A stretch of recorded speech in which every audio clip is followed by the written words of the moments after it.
स्वप्न में जाकर के कहने लगी कि सो रहा है या जागता है।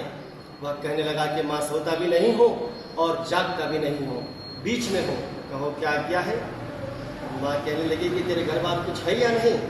वह कहने लगा सब कुछ है, माँ है, बाप है, बहू है, क्या कमी है।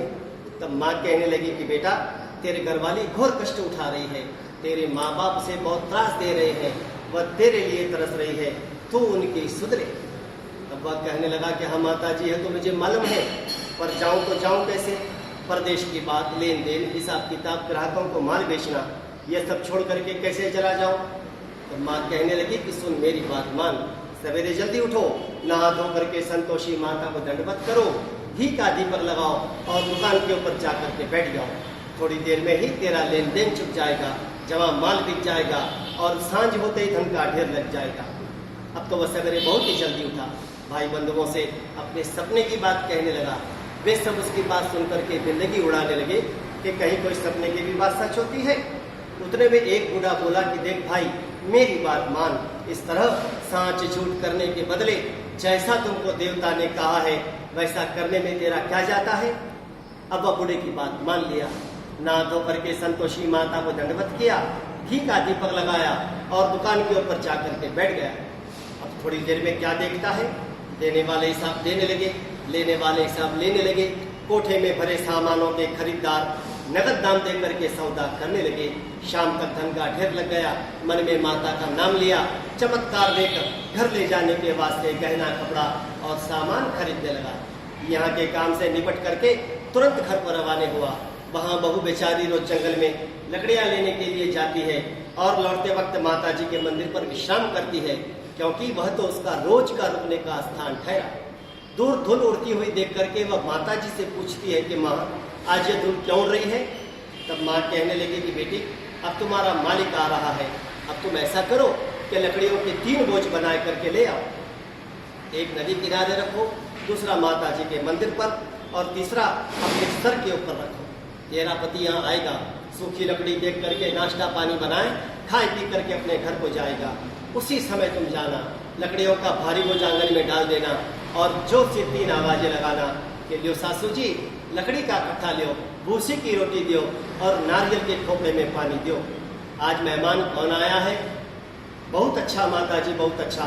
ऐसा कहकर वह लकड़ियों के 3 बोझ बना करके ले आए। एक नदी किनारे रखा, दूसरा माता जी के मंदिर पर और तीसरा अपने सर के ऊपर रखा। इतने में वह मुसाफिर आ पहुंचा। सूखी लकड़ी देख करके उसकी इच्छा हुई कि अब यही निवास करे, भोजन बनाए, खाए पी करके अपने घर को जाए। उसने वहां पर विश्राम लिया, भोजन बनाया और खा पी करके अपने घर को गया। उसी समय सर पर लकड़ी का कट्ठा लिए उतावली उसकी पत्नी आती है, लकड़ियों का भारी बोझ आंगन में डाल दिया और जोर से 3 आवाजें लगाने लगी कि लियो सासू जी लकड़ी का कट्ठा लियो, भूसी की रोटी दियो और नारियल के खोपड़े में पानी दियो। आज मेहमान कौन आया है। ये सुनकर के उसकी सास बाहर आती है और दिए हुए कष्टों को भुलाने के हेतु कहती है कि बहू ऐसा क्यों कहती हो, तेरा मालिक ही तो आया है, आ बैठ, मीठा भात खा, भोजन कर, कपड़ा गहना पहन। ये सुनकर के उसका मालिक बाहर आता है और अंगूठी देख करके व्याकुल हो जाता है। अपनी माँ से पूछता है कि माँ यह कौन है, कौन है। तब उसकी माँ कहने लगी कि बेटा यह तेरी बहू है। आज 12 वर्ष हो गए जब से तू गया है, तब से सारे गांव में जानवर की तरह भटकती फिरती है, घर का काम धंधा कुछ करती नहीं, 4 समय आकर के खा जाती है और अब तुमको देख करके भूसी की रोटी और नारियल के खोपड़े में पानी मांगती। वह लज्जित होकर के कहने लगा कि ठीक है माँ, मैंने इसे भी देखा है और तुम्हें भी देखा है, अब मुझे दूसरे घर की चाबी दो तो उसमें जाकर के रहूं। माँ को गुस्सा आ गया, चाबी का गुच्छा पटक दिया। उसने लेकर के दूसरे मकान में जाए, तीसरे मंजिल के ऊपर का कमरा खोला, सारा सामान जमाया। एक ही दिन में वहां राजा के महलों जैसा ठाट बाट बन गया। अब क्या था, बहू सब भोगने लगी। इतने में अगला शुक्रवार आया। वह अपने पति से पूछने लगी कि मुझे संतोषी माता का उद्यापन करना है। उसका पति बोला कर लो, खुशी से कर लो। अब वह तुरंत ही उद्यापन की तैयारी करने लगी। जेठ के लड़कों को भोजन के लिए कहने गई। जेठानी ने 2-4 बातें सुना दी और मंजूर कर लिया। पीछे से अपने बच्चों को सिखा दिया कि तुम सब लोग भोजन के समय खटाई मांगना, जिससे उसका उद्यापन पूरा ना हो। लड़के जिमने आए, खीर पेट भर के खा ली, परंतु बात याद आते ही कहने लगे कि हमें खीर खाना नहीं भाता है, जी बिगड़ता है, कुछ खटाई खाने को दो। बहू कहने लगी खटाई किसी को भी नहीं दी जाएगी, यह तो संतोषी माता का प्रसाद है। लड़के उठ करके खड़े हो गए, बोले पैसे लाओ। भोली बहू कुछ जानती नहीं थी, उसने उन बच्चों को पैसे दे दिए। अब वो लड़के उसी समय हट करके इमली ला करके खाने लगे। यह देख करके बहू पर माता जी ने कोप किया। राजा के सिपाही आए और उसके पति को पकड़ करके ले गए।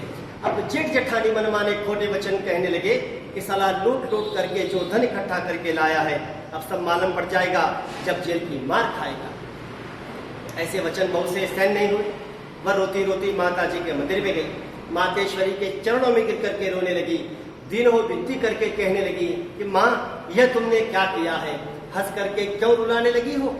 तब माँ कहने लगी कि बेटी तूने उद्यापन करके मेरा व्रत भंग कर दिया है, इतनी जल्दी सब बातें बुला दी। तब बहू कहने लगी कि माँ मैं भूली तो नहीं हूँ और ना ही कुछ मैंने अपराध किया है, मुझको तो बालकों ने भूल में डाल दिया, भूल से ही मैंने उन बच्चों को पैसे दे दिए। माँ मुझे क्षमा कर दो, मैं फिर से तुम्हारा उद्यापन करूंगी। तब माँ कहने लगी कि अब भूल मत करना। बहू कहने लगी कि माँ अब भूल ना होगी। माँ बताओ वे कैसे आवेंगे। तब माँ कहने लगी कि जा बेटी तेरा मालिक तुझको रास्ते में ही आता मिलेगा। अब निकली कि राह में पति आता मिला। वो अपने पति से पूछने लगी कि तुम कहाँ गए थे। तब उसका पति कहने लगा कि मैंने जो इतना धन कमाया है उसका टैक्स राजा ने मांगा था, वह भरने के लिए गया था। भला हुआ अब घर को चलो। घर गए, कुछ दिनों बाद फिर शुक्रवार आया। वह अपने पति से पूछने लगी कि मुझे फिर से संतोषी माता का उद्यापन करना है। उसका पति बोला कर लो, खुशी से कर लो। अब वह तुरंत ही उद्यापन की तैयारी करने लगी। जेठ के लड़कों को भोजन के लिए कहने गई। जेठानी ने 2-4 बातें सुनाई और मंजूर कर लिया। पीछे से अपने बच्चों को सिखा दिया कि तुम सब लोग भोजन के पहले ही खटाई मांग लेना, जिससे उसका उद्यापन पूरा ना हो। लड़के जिम में आए, कहने लगे कि हमें खीर खाना नहीं पाता है, जी बिगड़ता है, कुछ खटाई खाने को दो। बहू कहने लगी खटाई किसी को भी नहीं दी जाएगी, यह तो संतोषी माता का प्रसाद है, आना हो तो आओ। ऐसा कहकर वह ब्राह्मणों के लड़कों को बुलाए करके भोजन कराने लगी। यथाशक्ति दक्षिणा की जगह एक एक फल उन बच्चों को दे दिया, जिससे संतोषी माता बड़ी प्रसन्न हुई। माता प्रसन्न होते ही 90वें मास में चंद्रमा के समान सुंदर पुत्र उसको प्राप्त हुआ। अब पुत्र को लेकर के रोज माता जी के मंदिर में दर्शन करने के लिए जाने लगी। अब माँ विचार करने लगी कि यह रोज मेरे मंदिर आती है, आज मैं क्यों देश के घर को चलूं, इसका आसरा देखूं तो सही। ऐसा विचार करके माता ने भयानक रूप बनाया। गुड़ चना चना मुख ऊपर से सुंड के समान होठ, जिसके ऊपर मक्खियां मिनमिना रही है। पहली में पांव रखते ही उसकी सास चिल्लाई कि देखो रे कोई चुड़ैल डाकन चली आ रही है, लड़कों इसको भगा दो, नहीं तो यह किसी न किसी को खा जाएगी। लड़के डरने लगे, चिल्ला चिल्ला करके खिड़की बंद करने लगे। बहू एक रोशनदान में से देखती रही। वह प्रसन्नता से पगली बन करके चिल्लाने लगी कि आज मेरी माता मेरे घर आई है, आज मेरी माता मेरे घर आई है। ऐसा कहते हुए दूध पीते हुए बच्चे को हटाए करके माता के सामने दौड़ी। इतने में सास का क्रोध फूट पड़ा। बोली राण देख करके क्यों उतावली होती है, बच्चे को पटक दिया। इतने में माँ के प्रताप से जहाँ देखे वहां लड़के ही लड़के नजर आने लगे। यह देख करके बहू अपनी सास से कहने लगी कि मैं जिसका व्रत करती हूँ वह यही संतोषी माता है। ऐसा कहकर झट से सारे घर के किवाड़ खोल देते हैं। सबने माता जी के चरण पकड़ लिए। दिन हो विनती करके कहने लगे कि माँ हम मूर्ख है, अज्ञानी है, पापनी है, तुम्हारे व्रत का नियम हम नहीं जानते, तुम्हारा व्रत भंग करके हमने बहुत बड़ा अपराध किया है। ये माता जगत जननी हमारा अपराध क्षमा करो, हमारा अपराध क्षमा करो। और जैसा फल बहू को दिया है वैसा माता सबको दो।